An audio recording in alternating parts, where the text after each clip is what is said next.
어두운 밤 술이나 퍼마시는 무책임한 농장 주인 아래 다양한 가축들이 길러지는 이곳 창원 농장. 농장 주인이 잠들자마자 동물들은 외양간에 모입니다. 존경받는 돼지 메이저의 연설을 듣기 위해서였죠. 돼지들이 가장 먼저 들어오고 이어서 힘센 말 복서 그리고 다른 동물들이 차례로 들어오죠. 모두 왔나? 자 이제 연설을 나다냐? 연설을 시작하는 메이저. 지내하는 동무들, 내 죽기 전에 할 말이 있어요. 우리는 밥은 쥐꼬리만큼 먹으면서 일은 오지게 합니다. 늙으면 삼겹살이 되고 양념치킨이 되지요. 뭐가 문제인지 아시렵니까? 잠시 정막이 흐르고 메이저는 말을 잇습니다. 모든 게 다 인간 때문이요. 일은 우리가 다 하는데 왜 인간이 가져갑니까? 인간을 없앱시다. 그러기만 하면 모든 동물이 평등해지는 세상이 올 테니. 메이저의 연설이 끝나자마자 동물들은 환호성을 지릅니다. 혁명의 불씨가 지펴진 거죠. 며칠 뒤 메이저 씨는 예고한 대로 숨을 거두었지만 두 마리의 돼지가 그의 의지를 이어받았습니다. 말빨 좋고 재주가 뛰어난 스노우볼과 영악하고 수완 좋은 나폴레옹. 두 돼지는 메이저의 사상을 동물주의라 명하고 동물들에게 열심히 가르쳤습니다. 날마다요. 그렇게 수어달이 흐르고 기회는 생각보다 빨리 찾아왔습니다. 며칠째 먹이통이 비는데도 인간들은 코빼기도 보이지 않았던 거죠. 술을 퍼마시느라 밥 주는 것도 까먹어버린 인간들. 동물들도 이제 더 이상 참을 수 없었습니다.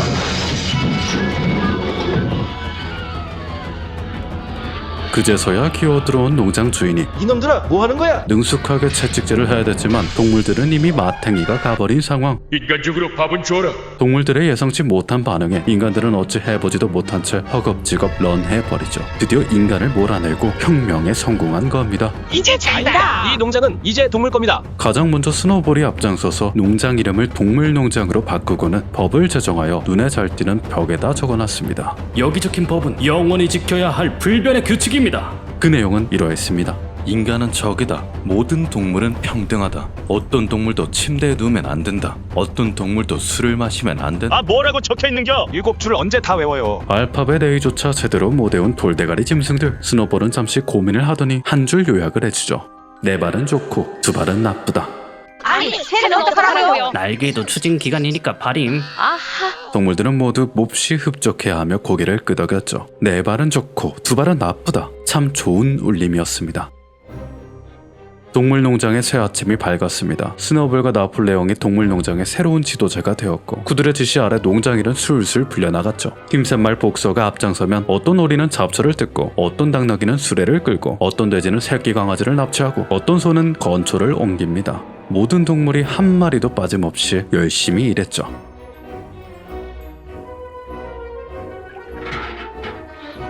동물들의 피나는 노력 덕에 농장은 전례 없이 많은 수확을 거두었습니다. 그 소식을 듣고 배알이 꼴린 인간들이 동물농장에 침공을 하는 일도 생겼지만 똑똑한 스노볼의 전략 덕에 별다른 피해 없이 승리를 거머쥘 수 있었죠. 역시 스노볼이 최고요. 동물들은 점점 스노볼을 중심으로 모이기 시작했고 나폴레옹은 그런 스노볼을 시샘하고 견제했습니다. 부먹여, 찍먹이지. 민초, 배려. 스노볼이 무슨 의견을 내든 간에 나폴레옹은 치열하게 반박을 했죠. 그런 일이 몇 번 반복되다가 스노볼이 기막힌 아이디어를 발표하겠다며 동물들을 불러 모았을 때 사건은 기어코 터지고 맙니다. 동무들, 내가 농장을 위한 새 계획을 준비했어. 풍차를 만듭시다. 만드는 동안은 조금 힘들지언정 나중에는 꿀을 빨 수 있을 겁니다. 오. 역시 스노볼. 그러나 이때 어쩔 TV. 어김없이 기어나와 반대를 하는 나폴레옹. 아니, 논리적으로 반박해 보세요. 동물들 또한 스노볼의 의견에 찬성하는 듯 했습니다. 그래요. 논리적으로 말해봐요. 어떤 이유에서 그렇다는 거죠?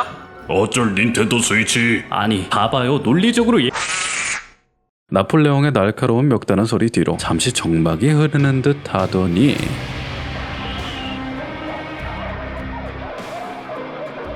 나폴레옹은 스노볼이 도망가는 걸 확인한 뒤 천천히 단상 위로 올라가 선언합니다. 이제부터 토론은 없습니다. 농장에 관한 모든 문제는 돼지들끼리만 정할 거고 내가 직접 주재할 것이오. 동물들은 아연실색하며 무어라 반박하려 했지만 양들의 무지성 방해로 반박할 기회는 완전히 끝나버리고 말았죠.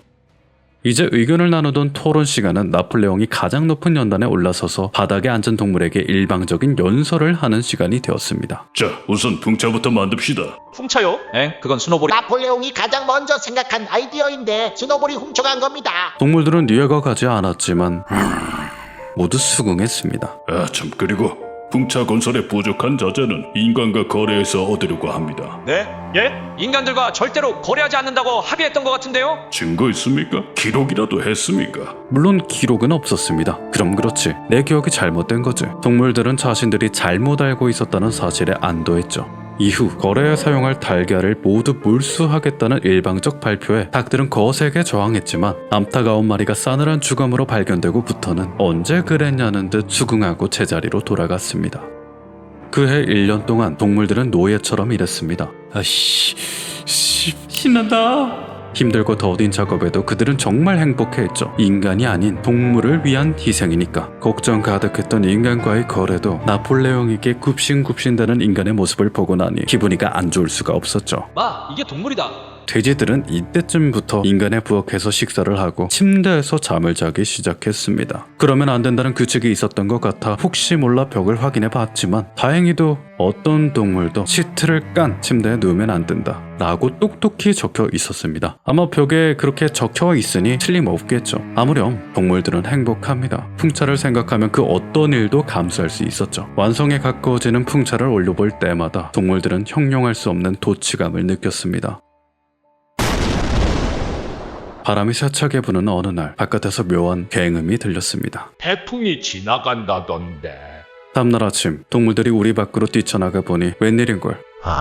지난밤 강풍 때문에 풍차가 와르르 무너진 겁니다. 와토포. 처절하는 동물들 사이에서 나폴레옹은 잠시 생각을 하는 듯 하더니 바닥 냄새를 몇 번 맡고는 이렇게 말했습니다. 스노볼 짓이요. 동물들은 놀라움과 분노를 금치 못했습니다. 스노볼이 그런 짓을 했다고? 자자, 풍차를 재건합시다. 비겁한 배신자에게 우리가 쉽게 무너지지 않는다는 걸 보여줍시다.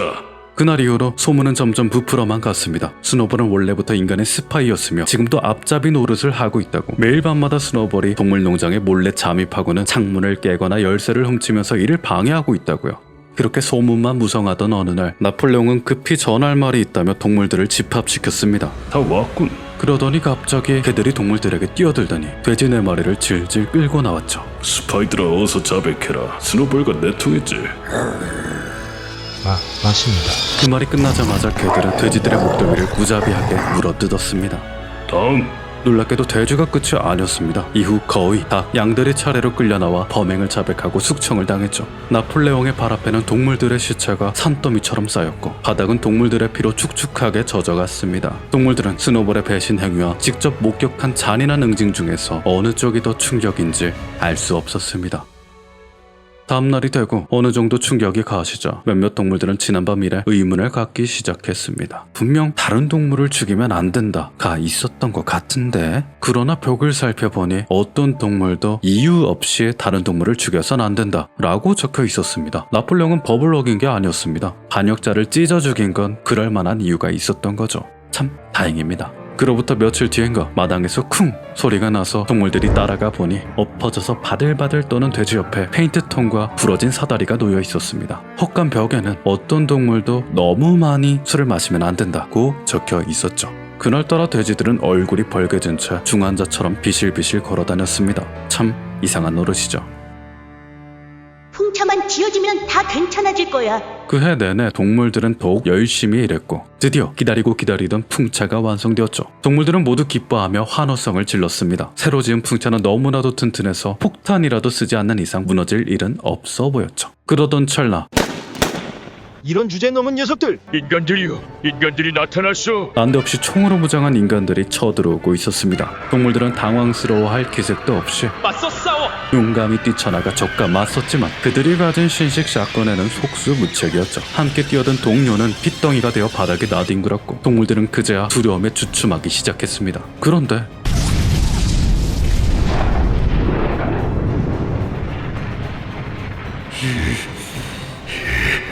인간들이 풍차를 폭파시키는 순간 공포는 분노로 바뀌었습니다.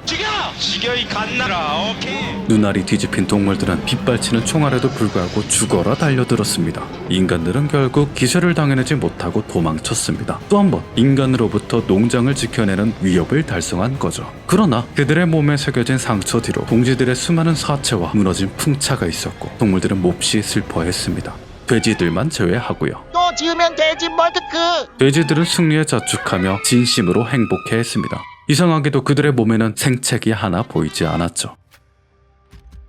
풍차는 다시 지어집니다. 동물들은 모두 힘에 부처했지만 복서는 예전보다 더 열심히 일했습니다. 자기가 죽기 전에 풍차가 돌아가는 걸 보는 게 꿈이라면서요. 그러나 너무 열심히 일했습니다. 이 소식을 들은 나폴레옹은 복서를 인간 수의사에게 보내기로 결정했습니다. 다소 걱정스럽지만 복서가 나을 수 있다면 인간 손이라도 빌려야겠죠. 다음날 오후 예정대로 구급차가 왔습니다. 복서 안녕. 꼭 낳고 와. 동물들은 구급차에 올라탄 복서에게 웃으며 인사를 했죠. 그렇게 차가 출발하려는 찰나 이 미친놈들아! 당나귀가 소리칩니다. 저기 써있는 글자가 안 보이냐? 저게 무슨 소린지 모르겠어? 복서가 도축업자한테 끌려가는 거잖아! 사흘 후 돼지들은 그 차는 중고차였으며 간판을 바꾸는 걸 의사가 깜빡했다고 발표를 합니다. 그리고 복서는 병원에서 숨을 거두었으며 죽기 직전까지 나폴레옹을 찬양했다고 하죠. 그럼 그렇지. 동물들은 그제야 안심하고 돌아갑니다.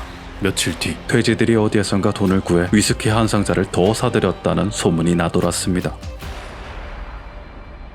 그 후 몇 해가 흘렀습니다. 이제 동물들은 나폴레옹을 두고 우리의 용도자 나폴레옹 동무라고 불러야 했고 물을 마시면서도 나폴레옹 동무의 영도력 턱택의 물맛이 참 좋아. 라고 말해야 했죠. 돼지들이 발표하는 통계자료에는 나폴레옹의 훌륭한 용도력으로 식량이 대폭 늘어났다고 되어 있지만 동물들은 갈비뼈만 앙상하게 드러나 있었습니다. 그러나 생각보다 더 고통스럽고 배고팠지만 동물들은 희망을 잃지 않았습니다. 영국 땅 전체를 통틀어 동물이 주인인 곳은 여기 동물농장뿐이니까요. 그러나 깜짝 놀랄만한 일이 벌어졌습니다. 나폴레옹이 엉거주춤 두 발로 서서 걸어다니기 시작한 거죠. 돼지들은 모두 인간의 옷을 입고 윗발굽에 회초리를 들고 있었습니다. 충격적인 장면에 놀란 동물들이 입을 때려는 찰나 양들이 소리를 질렀습니다.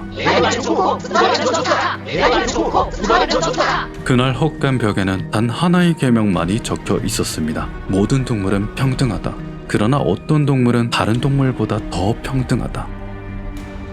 몇 달 뒤 나폴레옹은 이웃 농장 주인들을 자기 집으로 초대했습니다. 화해의 목적이었죠. 초대받은 인간들은 동물 농장의 착취 시스템에 감탄했고 자신들도 이렇게 해야겠다며 하하호호 웃어댔습니다. 그러나 웃음소리는 금방 멎었고 곧이어 시골에 하는 격렬한 욕설이 들려왔죠. 이에 깜짝 놀란 동물들이 안을 들여다봤더니 꼼짝 그만 밑장빼기냐. 이름이 급해봐봐. 그곳에선 인간과 돼지가 뒤엉켜 포커를 치고 있었습니다. 너무나도 신기한 광경에 창밖의 동물들은 돼지에게서 인간으로, 인간에게서 돼지로, 다시 돼지에게서 인간으로 번갈아 시선을 옮겼죠.